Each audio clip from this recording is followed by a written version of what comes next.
নমস্কার। অ্যাস্ট্রোজ্যোতিষ সারামা ইউটিউব চ্যানেলে আপনাদেরকে মন থেকে স্বাগত জানাই। আপনার গন্ডমূল নক্ষত্রে জন্ম নয় তো?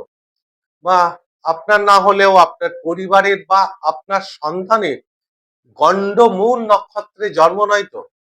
কারণ দাদু ঠাকুমাদের মুখে শোনা যায়, আগে বিগত দিনে যখন সম্ভ্রান্ত পরিবারে কোনো শিশু জন্ম নিত, নবজাতক শিশুর জন্মের সঙ্গে সঙ্গে পুরোহিতকে ডাকা হতো বা পণ্ডিতজিকে ডাকা হতো, জিজ্ঞাসা করা হতো যে শিশুটির নক্ষত্র কি, শিশুটির গন্ডমূল নক্ষত্রে জন্ম নয় তো? যদি গন্ডমূল নক্ষত্রে শিশুটির জন্ম হতো, তাহলে শিশুটির পিতা ২৭ দিন সেই শিশুর মুখ দেখতো না, এবং ২৭ দিন পর বাড়িতে সেই গন্ডমূল নক্ষত্রের প্রতিবিধানে প্রতিবিধান করে, তার পুজো করে, তারপর পিতা তার মুখ দেখত। এবং এটাও শাস্ত্রে বলা হয় যে গন্ডমূল নক্ষত্রে জাত ব্যক্তি, জন্মজাত ব্যক্তি, তার জীবনে নাকি প্রচুর সংঘর্ষ, ত্যাগের কষ্ট নেমে আসে। শুধু সেই জাতকের না, জাতকের থেকেও বেশি নাকি তার পিতা মাতার উপরে বা পরিবারের উপরে বিরাট একটা খারাপ নেগেটিভ প্রভাব পড়ে। পিতার জীবনে জন্মের ৬ মাসের পরই পিতার জীবনে বিরাট একটা বিপর্যয় নেমে আসে। এই কথাগুলো কতটা সত্য সেটা আজকে যাচাই করব। কারণ হয় জ্যোতিষশাস্ত্রের সত্যটাকে গোপন করা হয়েছে, কিংবা ততটাও সত্য নয়। কারণ এই গন্ডমূল নক্ষত্রের মধ্যেই দুটো নক্ষত্র আছে, যে যে দুটো নক্ষত্র আপনার দেবগণের মধ্যে পড়ে। তাহলে এতটা খারাপ কি করে হবে? এটা কি ভয়ের একটা পরিবেশ তৈরি করা হয়েছে, নাকি সত্যি এর মধ্যে অনেক কিছু আছে, না এর মধ্যে অনেক জটিল ব্যাপার আছে? কিচ্ছু নেই, একদম সহজ জিনিস। গন্ডমূল নক্ষত্রে আমি যদি ৩টে উদাহরণ দিই, আপনারা বুঝতে পারবেন তারা এই দেশ শাসন করতে পারে, দেশ চালাতে পারে। তাদের মধ্যে পরাক্রম, তেজ, একটা এক্সট্রা অর্ডিনারি সন্তান হয়। তারা এই বংশে একটা আলাদা ভাবে সেই বংশের মুখ উজ্জ্বল করতে এসেছে। অর্থাৎ যদি আমি উদাহরণ দিই, রতন টাটাজির, তার গন্ডমূল নক্ষত্রে, অমিতাভ বচ্চনজির এবং আমাদের প্রধানমন্ত্রী নরেন্দ্র মোদীজিরও গন্ডমূল নক্ষত্রে জন্ম। তাহলে এত খারাপ কি করে হয়? শাস্ত্রে এর খারাপ কি করে বলা হয়েছে সেটাই আজকে আমরা জানবো। যে গন্ডমূল নক্ষত্র আগে জেনে নিই। ৬টা নক্ষত্র যে জন্ম হলে তাদের সেই গন্ডমূল নক্ষত্রের মধ্যে ধরা হয়। এর মধ্যে অত জটিল ব্যাপার না, অত ভয় পাবার ব্যাপারটা ঠিক নেই। কিন্তু হ্যাঁ, শাস্ত্রে যখন বলছে কিছু তো এর মধ্যে রহস্য লুকিয়ে আছে, সেই রহস্যটাই আজকে আমরা জানবো। যে গন্ডমূল নক্ষত্রে জন্মজাত ব্যক্তি, সে এক্সট্রা অর্ডিনারি ইউনিক। সে তার নিজের প্রভাবে বড় হয়ে থাকে, ইউনিক একটা আলাদা ট্যালেন্ট তার মধ্যে থাকে। পরাক্রম, তেজ, সাহস এর ঠিক বিপরীত হতে পারে। তার জেদ, পরাক্রম, সাহসটা বিপরীত দিকে যেতে পারে। হয় সে বংশের মুখ উজ্জ্বল করবে, তা না হলে সে একদম বিপদগামী হতে পারে। কিন্তু হ্যাঁ, গন্ডমূল নক্ষত্রের জন্ম হলে, আজকে আমি ডিটেলসে বলবো, তার পিতা মাতার উপর বিরাট নেগেটিভ প্রভাব পড়ে। এটা কতটা ঠিক, পিতার জীবনে কতটা নেগেটিভ প্রভাব পড়ছে, সেটা আপনারা অবশ্যই কমেন্টস বক্সে এসে আপনারা অবশ্যই এর জানতে পারেন। তো চলুন, ভিডিওটা শুরু করার আগে আপনাদের কাছে আমার আন্তরিক অনুরোধ, যারা প্রথমে ভিডিওটা দেখছেন এবং চ্যানেলটিকে এখনো পর্যন্ত সাবস্ক্রাইব করেননি, অনুগ্রহ করে চ্যানেলটিকে সাবস্ক্রাইব করে দেবেন। এবার আসি গন্ডমূল নক্ষত্রটা জেনে নিই। ৬টা নক্ষত্রে কে গন্ডমূল নক্ষত্র ধরা হয়। এই ৬টা নক্ষত্র, ২৭টা নক্ষত্রের মধ্যে ৬টা নক্ষত্র, ৩টে কেতুর নক্ষত্র, ৩টে বুধের নক্ষত্র, বুধ আর কেতুর নক্ষত্র। তা কেতুর নক্ষত্র কি? প্রথম নক্ষত্র অশ্বিনী, মঘা এবং মূলা। অশ্বিনী, মঘা এবং মূলা এই তিনটে কেতুর নক্ষত্র। এই নক্ষত্রে জন্মজাত ব্যক্তিকে বলা হয় গণ্ডমূল নক্ষত্রে এদের জন্ম। আর একটা বুধের তিনটে নক্ষত্র আছে, অশ্লেষা, জ্যেষ্ঠা এবং রেবতী। এখন দেখুন, বললাম না এর মধ্যে জটিলতা আছে।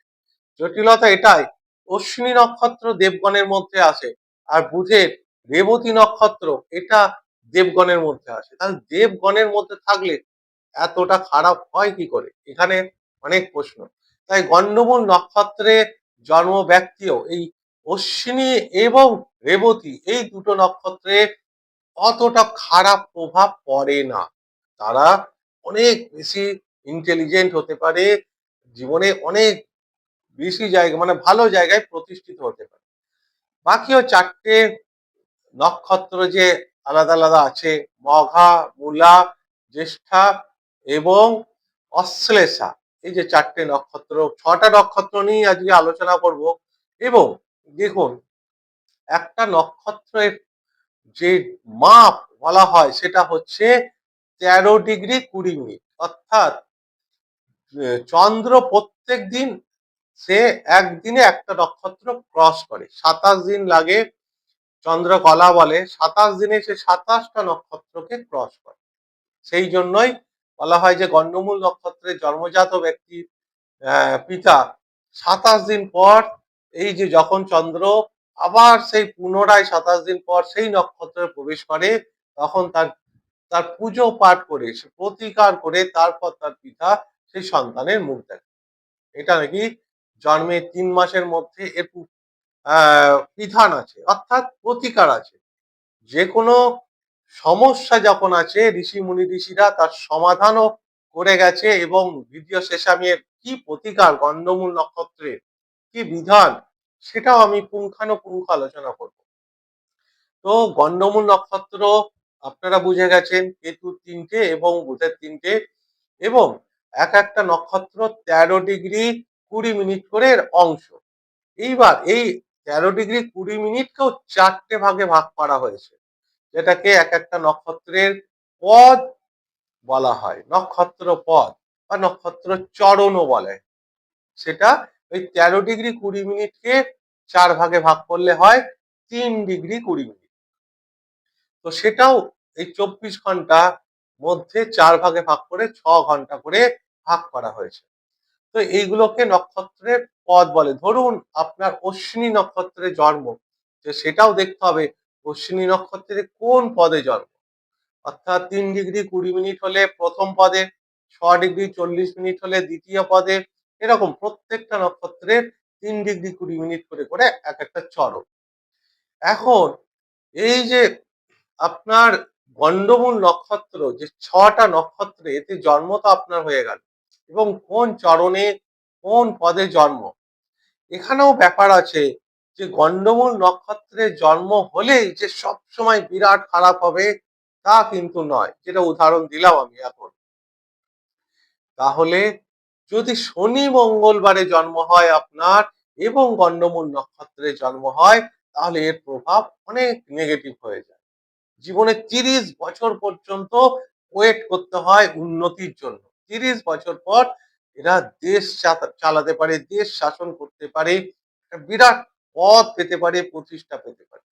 30 বছর এদের জীবনে বিরাট সংঘর্ষ, সেই সঙ্গে এদের ফ্যামিলি বা পিতা বা মাতা, এদের জীবনেও বিরাট সংঘর্ষ। বিশেষ করে এই যে কোনো নক্ষত্রের প্রথম চরণে যদি আসে, তার জীবনে তার কষ্ট আসে। দ্বিতীয় চরণে থাকলে তার পিতার জীবনে অনেক কষ্ট আসে। তৃতীয় চরণে জন্ম হলে তার মাতার জীবনে অনেক কষ্ট আসে। চতুর্থ চরণে থাকলে তার নিজের জীবনে এবং পুরো সম্পূর্ণ পরিবারের জীবনে একটা বিপর্যয় নেমে আসতে পারে। কিন্তু এক তো আপনার গণ্ডমূল নক্ষত্রে জন্ম, দ্বিতীয় শনি মঙ্গলবার হলে এটার প্রভাব অনেক বেশি খারাপ হয়।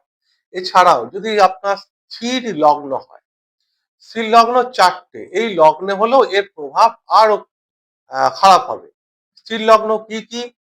বৃষ লগ্ন যদি আপনার হয়, সিংহ লগ্ন যদি হয়, বৃশ্চিক লগ্ন হয় এবং কুম্ভ লগ্ন, এই 4টে স্থির লগ্ন। এই স্থির লগ্নে জাত ব্যক্তিরও এর প্রভাব অনেক নেগেটিভ থাকে। কিন্তু যদি আপনাদেরও কারোর এই গন্ডমূল নক্ষত্রে জন্ম হয়, তো আপনারা এর প্রভাব কতটুকু পেয়েছেন, কতটুকু সত্য, সেটা ভিডিওর নিচে কমেন্টস বক্সে এসে জানাবেন। অর্থাৎ এই গন্ডমূল নক্ষত্রের জন্মজাত ব্যক্তি, তারা তেজস্বী, প্রতাপ, হ্যাঁ, তো তারা সেই তেজ, প্রতাপ, সাহসী তাকে যদি ভালো কাজে লাগাতে পারে, জীবনে একদম শ্রেষ্ঠ থেকে শ্রেষ্ঠ জায়গায় পৌঁছাতে পারে। কিন্তু হ্যাঁ, এটা সত্য কথা।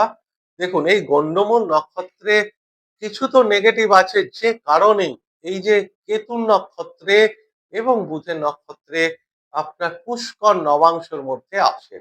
পুষ্কর নবাংশ কি? এটা মারাত্মক জিনিস। পুষ্কর নবাংশ গ্রহদের সার্টেন একটা ডিগ্রি আছে, সেই ডিগ্রিতে সেই গ্রহটা বসে গেলে পুষ্কর নবাংশ সেই গ্রহটা বলা হয় যে তার রেজাল্ট, সেই গ্রহটার শুভ রেজাল্ট 10 টাইমস বাড়িয়ে দেয়। মারাত্মক পজিটিভ রেজাল্ট দেয় তার দশায়।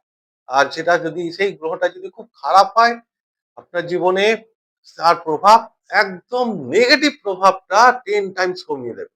তাহলে পুষ্কর নবাংশ কতটা পজিটিভ সেটা আমি একটা আলাদা ভিডিও নিয়ে আসবো। তাই গন্ডমূল নক্ষত্রে কিছু তো সমস্যা আছে, একবারে সম্পূর্ণ মিথ্যা কথা নয়, এটা তো ঠিক। সেই কারণেই এই বুধ এবং কেতুর নক্ষত্রে পুষ্কর নবাংশে মধ্যে আসে না।